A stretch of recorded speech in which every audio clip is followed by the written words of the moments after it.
사람이 누군가를 사랑한다고 할 때는 세 가지 단계가 있다고 합니다. 우리가 누군가를 사랑하면 먼저 관심을 가지게 됩니다. 그 사람이 무엇을 좋아하고, 그 사람이 어디를 가기를 좋아하고, 지금 그 사람은 어디서 무엇을 하든지 매사에 관심이 간다는 겁니다. 그리고 사랑의 두 번째 단계는 관심을 가질 뿐만 아니라 헌신의 단계가 있습니다. 사랑하면 그 사람을 위해서 시간을 보냅니다. 그 사람을 위해서 선물을 하고, 그 사람을 위해서 주고 또 주어도 아깝지 않는 것이 사랑의 두 번째 헌신의 단계라고 합니다. 사랑의 세 번째 단계는 희생의 단계입니다. 사랑은 관심에서 넘어서 헌신이고, 그 다음에는 희생할 수 있습니다. 그 사람이 아프면 나도 아프고, 그 사람이 힘들면 나도 힘들고, 그 사람이 죽게 된다면 내가 대신해서 죽고 싶은 것이 바로 사랑이라고 합니다. 여러분, 주님을 사랑하십니까? 교회를 사랑하십니까? 성도를 사랑하십니까? 그렇다면 관심을 가져야 됩니다. 관심만은 가지고 안 됩니다. 헌신의 단계로 나아가야 됩니다. 뿐만 아니라 헌신해서 주님과 교회를 위해서 희생할 수 있는 단계로 나아가야 참된 주님을 향한 사랑이라고 말할 수 있습니다. 오늘 말씀은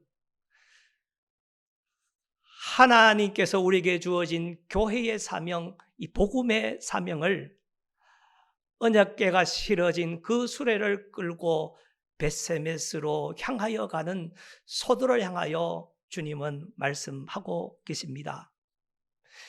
예로부터 소들은 우리나라 농촌에서 보물 1호입니다. 소가 없이는 농사를 지을 수가 없었습니다. 소가 일하는 특징을 보면 변덕을 모릅니다. 게으름을 피울 줄 모릅니다. 그렇게 힘들게 일하고도 이제 먹는 거라고 하는 것은 볏짚, 풀, 구정물입니다. 그렇다고 대접이 소홀하다고 원망하거나 불평하는 법이 없습니다. 소는 살았을 때도 주인을 위해서 충성하고 죽을 때도 주인을 위하여 죽는 것이 이 소입니다. 그렇다면 오늘 벳세메스를 향하여 그 언약궤가 있는 수레를 끌고 가는 그 소들을 통해서 교회를 섬기는 우리 여전도의 성도들에게는 우리 주님께서 무엇을 교훈하고 계십니까? 먼저 교회를 섬기는 하나님의 사람들은 주님을 위해서 희생할 수 있어야 한다는 겁니다. 오늘 말씀 12절에 보니까 이 벳세메스로 향하여 가는 그 소들이 이제 대로로 이제 바로 행하여 갔다 그랬습니다. 이 소들은 벳세메스를 향하여 갈 때 한눈 팔지 않았습니다. 벳세메스로 가는 그 길은 험한 길도 있고 꽃길도 있고 오르막도 있고 내리막도 있었을 것입니다. 그러나 이 소들은 그 목적지를 향하여 똑바로 좌우로 치우치지 않고 갔습니다. 그리고 그 벳세메스로 향하여 가는 소들은 울고 그렇게 성경은 기록하고 있습니다. 여러분, 소들이 눈물을 흘린다는 이야기는 우리가 들어보았습니다. 도살장에 끌려가는 그 소가 제 죽음을 알고 이제 눈물을 흘리면서 간다, 그런 이야기를 들어보았습니다. 그렇다면 오늘 말씀에 이 소들은 왜 울면서 갔을까요? 10절에 보니까 이제 벳세메스로 향하여 가기 전에 사람들은 그 송아지를 집에 떼어 가두었다, 그렇게 말씀하고 있습니다. 그러니까 이 오늘 소들의 울음은 억지로 자기 송아지를 집에 떼어놓고 가는 모정의 눈물, 어머니의 눈물이었습니다. 여러분, 얼마나 가슴 아픈 일입니까? 하나님의 언약궤를 매기 끌고 가기 위해서 이 소들은 자기 새끼를, 그 송아지를 억지로 집에 떼어놓고 와야 했습니다. 그리고 아무 영문도 모르는 그 송아지들은 그 집에서 엄마를 찾으면서 하염없이 또 음매하며 울고 또 울었을 것입니다. 여러분, 언약궤를 매기 위해서 하염없이 눈물을 흘리며 벳세메스로 향하여 가는 그 소들의 모습을 보면서 저는 예수님의 십자가를 묵상했습니다. 그 골고다로 올라가면서 넘어지고 또 넘어지면서 우리 예수님은 눈물을 흘리면서 누구를 생각했고 무엇을 생각했을까? 저는 교회를 생각하고 성도들을 생각했다고 그렇게 묵상했습니다. 여러분, 때로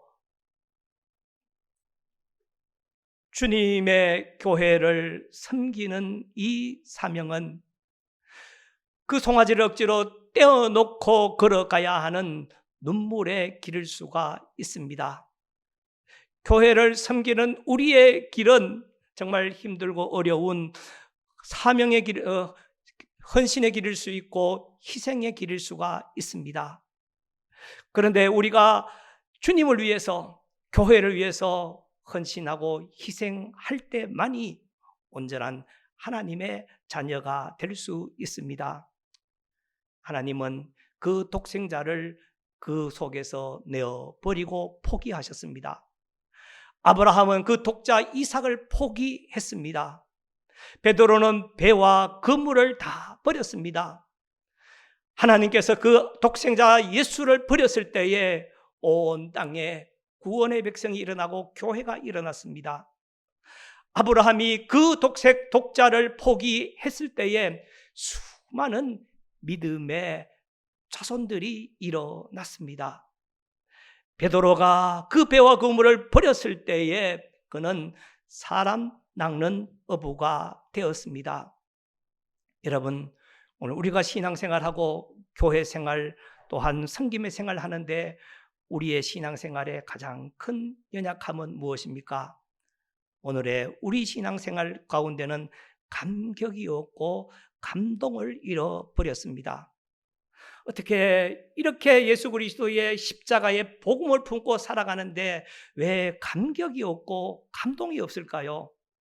이렇게 좋은 예수님을 믿고 살아가는데 왜 감격을 잃어버렸을까요?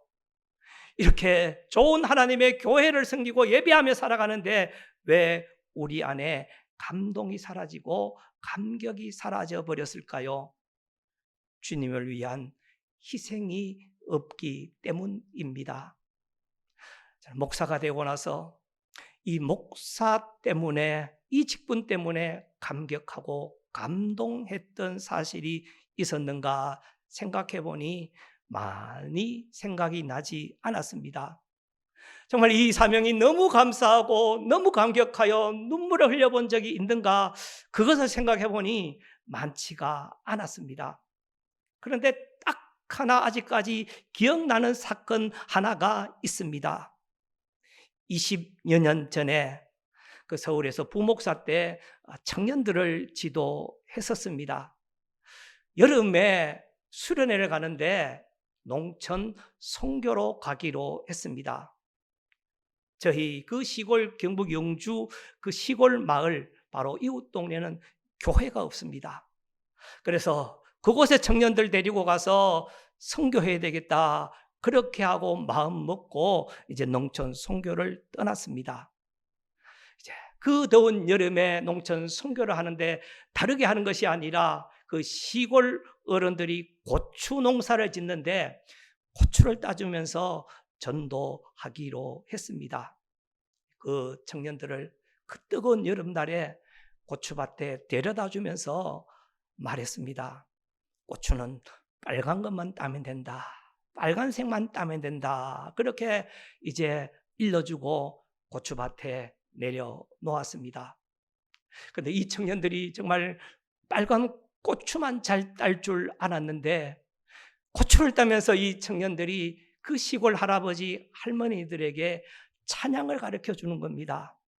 할아버지, 할머니 따라하세요. 예수님 찬양, 예수님 찬양. 한 번도 예수님 이름을 불러보지 못했던 그 어른들 입에서 예수님 찬양이 들려오기 시작한 겁니다. 할아버지 또 따라하세요. 할렐루야, 할렐루야.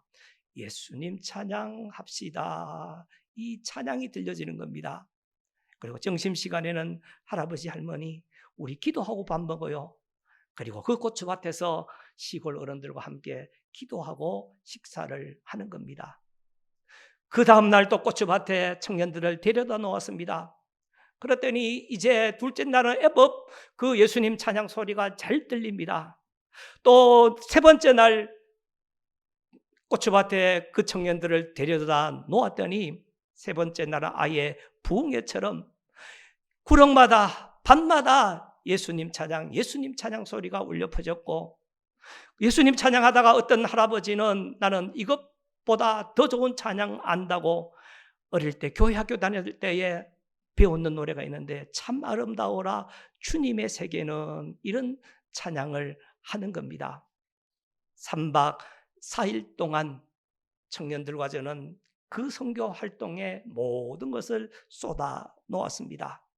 제대로 먹지 못하고 제대로 자지 못하고 모든 것을 쏟아 놓고 나서 마지막 날 이제 예배를 드리고 그 어른들과 헤어지는데, 정말 4일 동안 하나님께서 함께 하셨고 4일 동안 이분들의 입술에서 예수님 찬양 참 아름다워라 주님의 세계는, 이 노래가 울려 퍼진 그 사실을 생각하고 또다시 저분들의 입술에서 예수님 찬양이 언제 들릴까 그렇게 생각하니 감사와 감격의 눈물을 흘렸던 그런 적이 있습니다. 사랑하는 여러분, 우리가 교회를 섬기고 주님을 섬길 때에 우리가 헌신뿐만 아니라 희생의 단계로 나아가야 합니다. 주님을 위해서 내 시간을, 주님을 위해서 내 물질을, 주님을 위해서 내 인생을, 주님을 위해서 내 삶을 드릴 때에 비로소 우리는 복음을 향한, 또한 신앙을 향한 감격이 일어나게 될 줄 믿습니다. 두 번째로, 교회를 섬기는 주의 종들은 예배자의 삶을 살아야 합니다.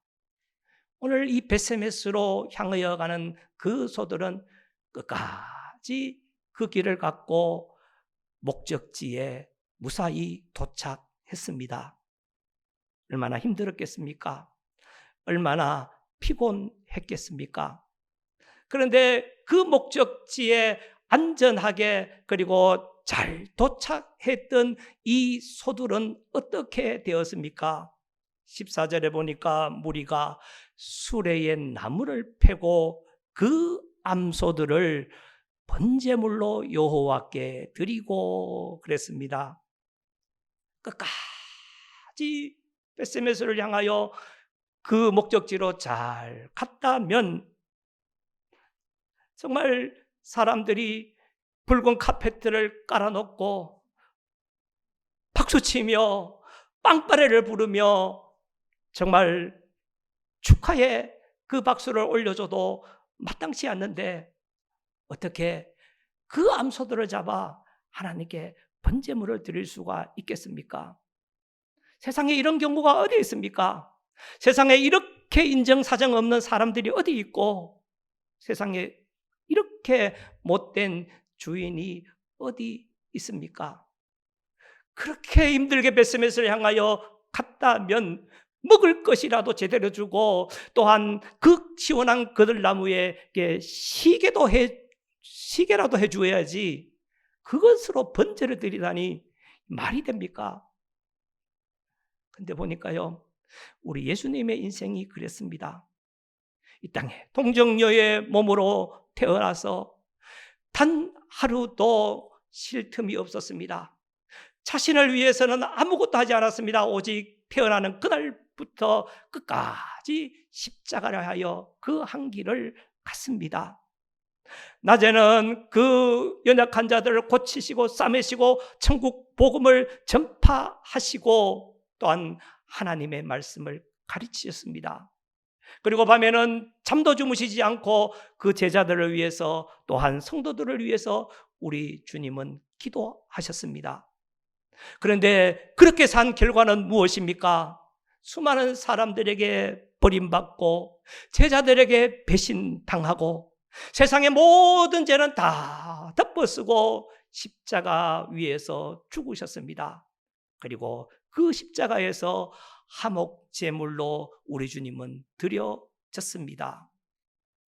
여러분, 바로 이것이 예배자의 삶입니다. 하나님 앞에 열심히 기도했다고, 하나님 앞에 충성했다고, 하나님 앞에 열심으로 살았다고 우리가 그때부터 우리가 영광을 받고 축복을 받는 것이 아니라 우리의 삶, 우리의 인생 전체가 하나님 앞에 예배로 드려져야 합니다. 예수 그리스도로 인하여 구원받고 예수 그리스도의 은혜로 매일 살아가고 또한 결국 예수 그리스도의 은혜로 천국 가야 할 백성들이라면 예배 외에는 다른 소망이 없습니다. 저희들이 그 학교 다닐 때는 마을에 학교가 없었습니다. 그래서 그 이웃 마을에 있는 학교를 다녔는데 매일 산을 2개나 넘고 가야 했습니다. 그러니까 갈 때 2개, 올 때 2개, 매일 산 4번을 지나야 학교 왔다 가는 겁니다. 근데 어느 날은 이제 학교 가려고 산 하나를 넘었습니다. 좀 힘들어서 도랑가에 조금 쉬어가고 싶었는데 유혹이 찾아왔습니다. 매일 가는 학교, 매일 보는 선생님, 매일 보는 그 학생들 한 번 정도는 쉬는 것도 어떠냐 이런 생각을 하고 몇 사람이 학교 가지 않고 산속에 들어가서 우리끼리 수업을 했어요. 아무개는 국어 선생님, 아무개는 산수 선생님, 아무개는 바른생활 선생님, 그렇게 수업하고 도시락 까먹고 정확한 시간 맞춰서 집에 왔습니다. 집에 오니까 그날 학교 못 간 그 사실을 부모님이 먼저 알고 계셨습니다. 전화도 없었는데 어떤 그 의로운 친구가 일러 바쳤습니다. 그래서 그날 밤 부모님에게 큰 종아리를 얻어맞고 그 다음날 학교 가니까 어제 학교 안 나온 놈들 나오라 그러고 기싸대기를 이리 때리고 저리 때리는데 쥐구멍에라도 들어가고 싶은 심정이었습니다. 여러분, 예수 그리스도의 십자가의 은혜로 구원받고 또 십자가의 은혜로 살아가고 또 앞으로도 영원히 천국에서 예배해야 될 그 인생들이 예배를 소홀히 하면 비참하게 되는 겁니다. 예배를 게을리 하면 정말 얻어 터지는 방법밖에 없다는 사실을 깨달았습니다. 여러분, 하나님 앞에 충성을 했습니까? 열심히 살아왔습니까?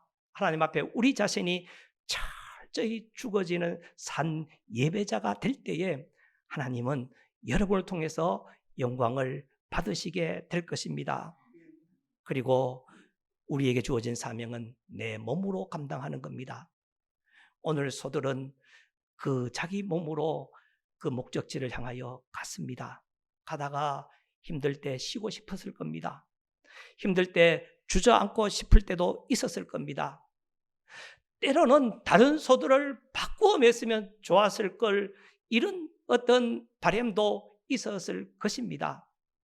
그런데 이 소들은 끝까지 자기들이 그 언약궤를 끌고 갔습니다. 여러분, 우리의 사명은 남이 지게 해서는 안 됩니다. 사람을 사서 할 수 있는 일이 아닙니다. 사명은 내 걸음으로 내 어깨로 또한 내가 지고 가는 것입니다. 우리가 주님의 사명을 내팽겨치고 가면 우리가 편하고 살 것 같지만 그때부터 우리는 죽는 것입니다. 주님 앞에 기도하고 주님 앞에 헌신하는 것을 잠시 내려놓으면 우리가 편할 것 같지만 그때부터 우리 영혼은 죽는 것입니다. 우리 주님은 그 십자가를 질 때 그 무거운 그 십자가를 홀로 지고 골고다로 올라가셨습니다.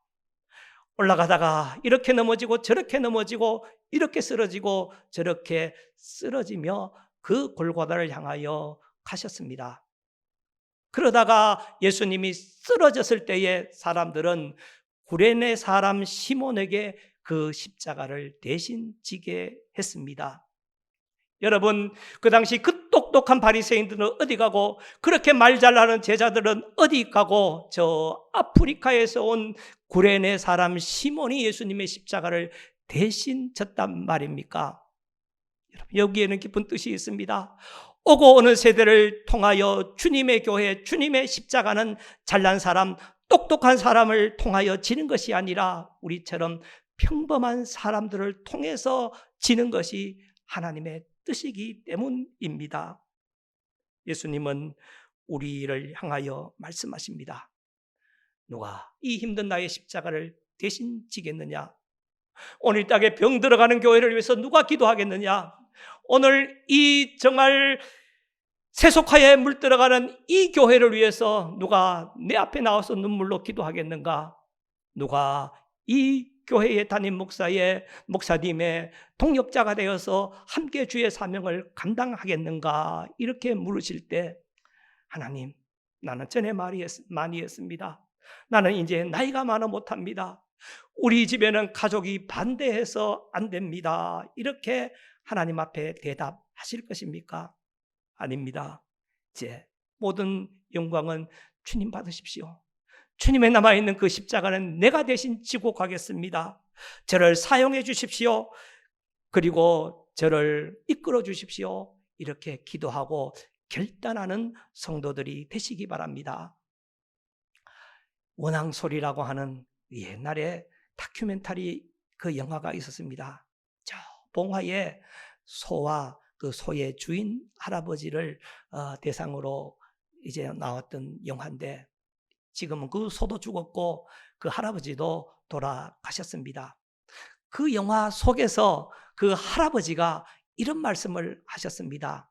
소를 보고 소는 말 못하는 짐승이지만 내게는 사람보다 낫습니다.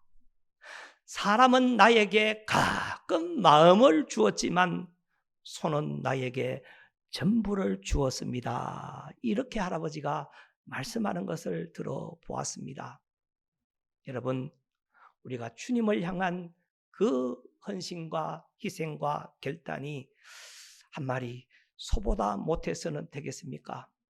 우리를 구원하시고 우리를 살리시고 우리에게 영생의 생명을 주신 그 하나님께 헌신하는 것이 한 마리 짐승보다 못해서야 되겠습니까?